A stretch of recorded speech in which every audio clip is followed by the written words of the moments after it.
Salut mon Alex, ça roule? Ah, Tu bien, vas bien? bien, monsieur Julien. Impeccable, impeccable. Bon, on va parler de qui? De notre vieux, du vieux. le papy. Le papy, on a tous eu ça, c'est peut-être un de mes premiers jetons. C'est pas Toi aussi, Alex. péjoratif, je l'aime beaucoup. Ouais. XRP, Ripple, bienvenue dans le monde de la finance. On va vous en parler d'une manière fondamentale avec Julien. Voilà, et monsieur Alex pour le côté technique.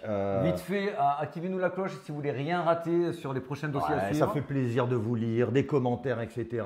Qu'est-ce que vous voyez pour Ripple, etc. à l'avenir? Bon, tout de suite, on lance les fondamentaux. C'est parti. C'est parti.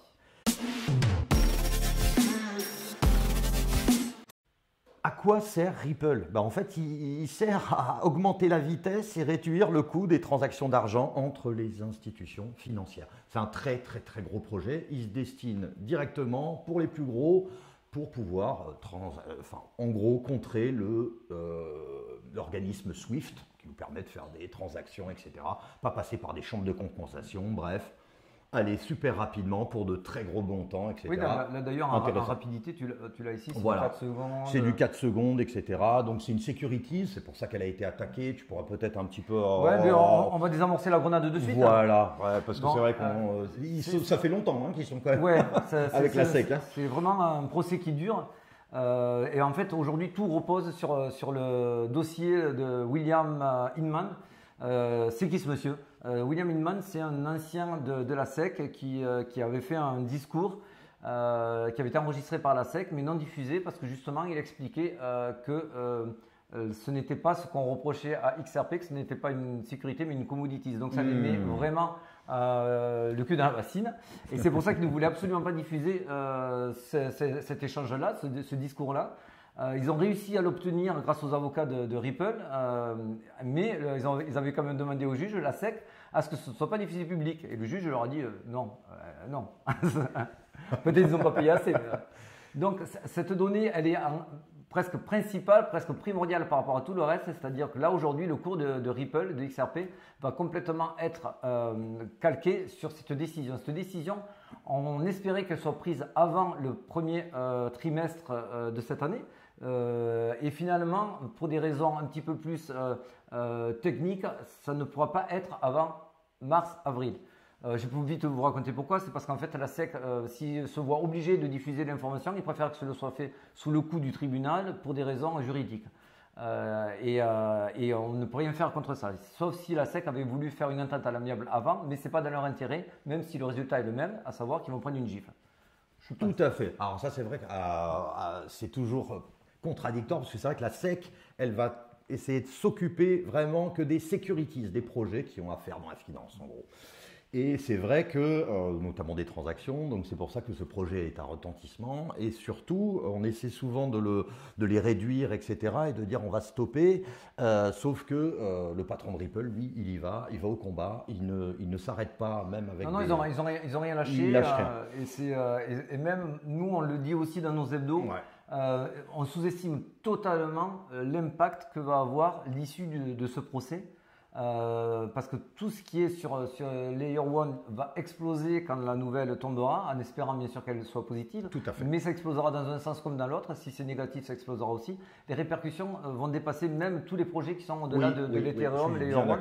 Ça va être vraiment sur le marché crypto en général. Pour moi, ça sera une des données les plus catalysantes et une des données les plus sous-estimées aujourd'hui. Oui, je suis bien d'accord. Parce qu'aujourd'hui, clairement, si on dit bon, on n'a plus peur de la SEC, vous allez voir l'argent comment il va fluer sur les marchés. Donc ça, il faut vraiment en être conscient. Et à l'inverse, si pour un moindre truc, tout de suite, on doit fermer, forcément, ça va donner à tous les entrepreneurs et autres de se réfréner en se disant « Ouh, je vais peut-être pas me frotter ».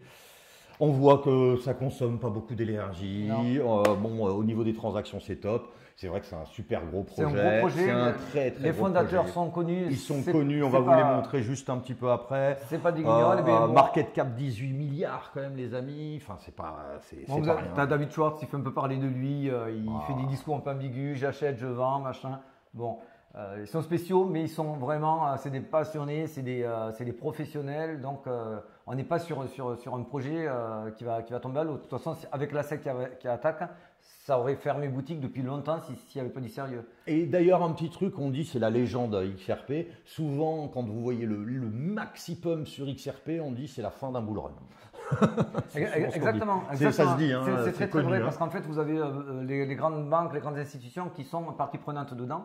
Et donc, si eux ils se retirent, c'est qu'ils sentent que le marché, Voilà, le marché va changer, donc il faut toujours regarder un petit œil sur XRP. Bon, là, D'ailleurs- on voit Andersen Horowitz, Harrington Capital, Pantera, enfin, bon, Blockchain Ouais. Capital, bref, là, c'est vraiment Ah des ouais. gens qui sont là depuis longtemps, qui connaissent, donc Ça ne vaut pas du champagne à 10 balles, là. non, Je vous le dis, non, c'est- surtout Andreessen Horowitz, non, ça c'est clair.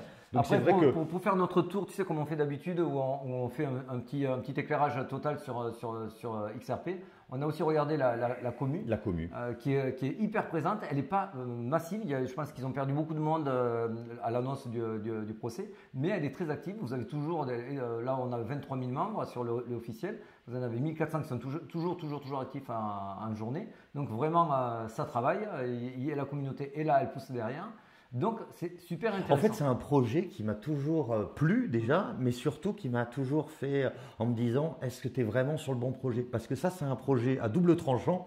Il suffit que ça soit validé et que vous imaginez ce que Swift génère comme cash en transactions financières, que ce soit Ripple. Je ne sais pas combien il peut. Je sais pas. Ça peut être énorme, hein, vraiment. D'ailleurs, pour être plus précis, on passe à l'analyse technique. Eh ben, c'est parti. Analyse technique.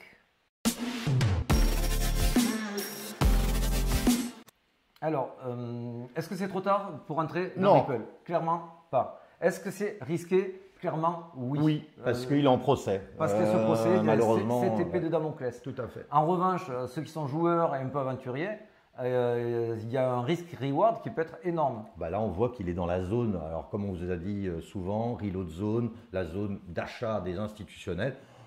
C'est la zone verte que tu as C'est la mis. zone verte que j'ai mis, on y est vraiment même, on y est vraiment au bas de la zone verte. Donc oui, on est dans une très bonne zone de rachat, une zone où les institutionnels rachètent. En plus, on voit qu'ils nous forment un W weekly qui est en train d'être validé. Donc la structure, elle aussi, est bonne pour faire un rebond. On voit que le H-Ribbons, lui aussi, a été validé au bleu, donc ce qui laisse présager derrière des journées très très vertes. Le RSI repart à la hausse avec une volatilité très faible. Donc normalement, c'est à peu près tout ce qu'on veut quand on veut investir dans un jeton, sauf cette épée de Damoclès dont on vous a parlé. Mais techniquement, c'est pas mal. C'est vraiment pas mal. C'est vrai que Alors, les zones de rachat, là vous voyez, on est sur un support, le 42. C'est une zone de rachat pro. Donc je ne vais pas vous donner un 0,40 ou un 0,35 avec un épuisette parce que honnêtement, si vous voulez rentrer sur Ripple, que vous le preniez à 0,42 ou 0,40, c'est que vous n'avez pas peur de l'épée de Damoclès. Et si l'épée de Damoclès, elle ne tombe pas, vous allez faire un x3 dans la journée. Donc c'est vraiment, voilà, c'est à vous à voir, à gérer votre risque, le risk management, si vous voulez y rentrer ou pas. On vous a tout exposé. Bon, c'est vrai qu'on voit la volatilité super. Enfin, il y a beaucoup d'indicateurs qui disent plutôt cool. Oui, et puis il n'y a pas de hype. Bien, Il y a pas de hype. Parce que ce qu'on pouvait avoir peur, c'est que tout le monde parle de XRP, ils vont gagner leur procès, donc tout le monde en achète, vous avez la hype, ça monte trop haut en prix, et après, sell the rumor, vous vous faites déchirer, vous perdez votre capital. Alors au niveau de la supply. Ah la supply, c'est quand même un super beau projet parce qu'il est quand même classé 6. Hein. Ouais, ah oui. Alors bon, il y a 2-3 trucs que je n'aime pas, mais par contre, on va déjà noter ce qui est bien. Il y a 1 milliard qui transite jour. Ouais. C'est Des quand gros même, volumes, c'est des pas gros rien. volumes. Voilà, Ouais. c'est quand même des gros volumes.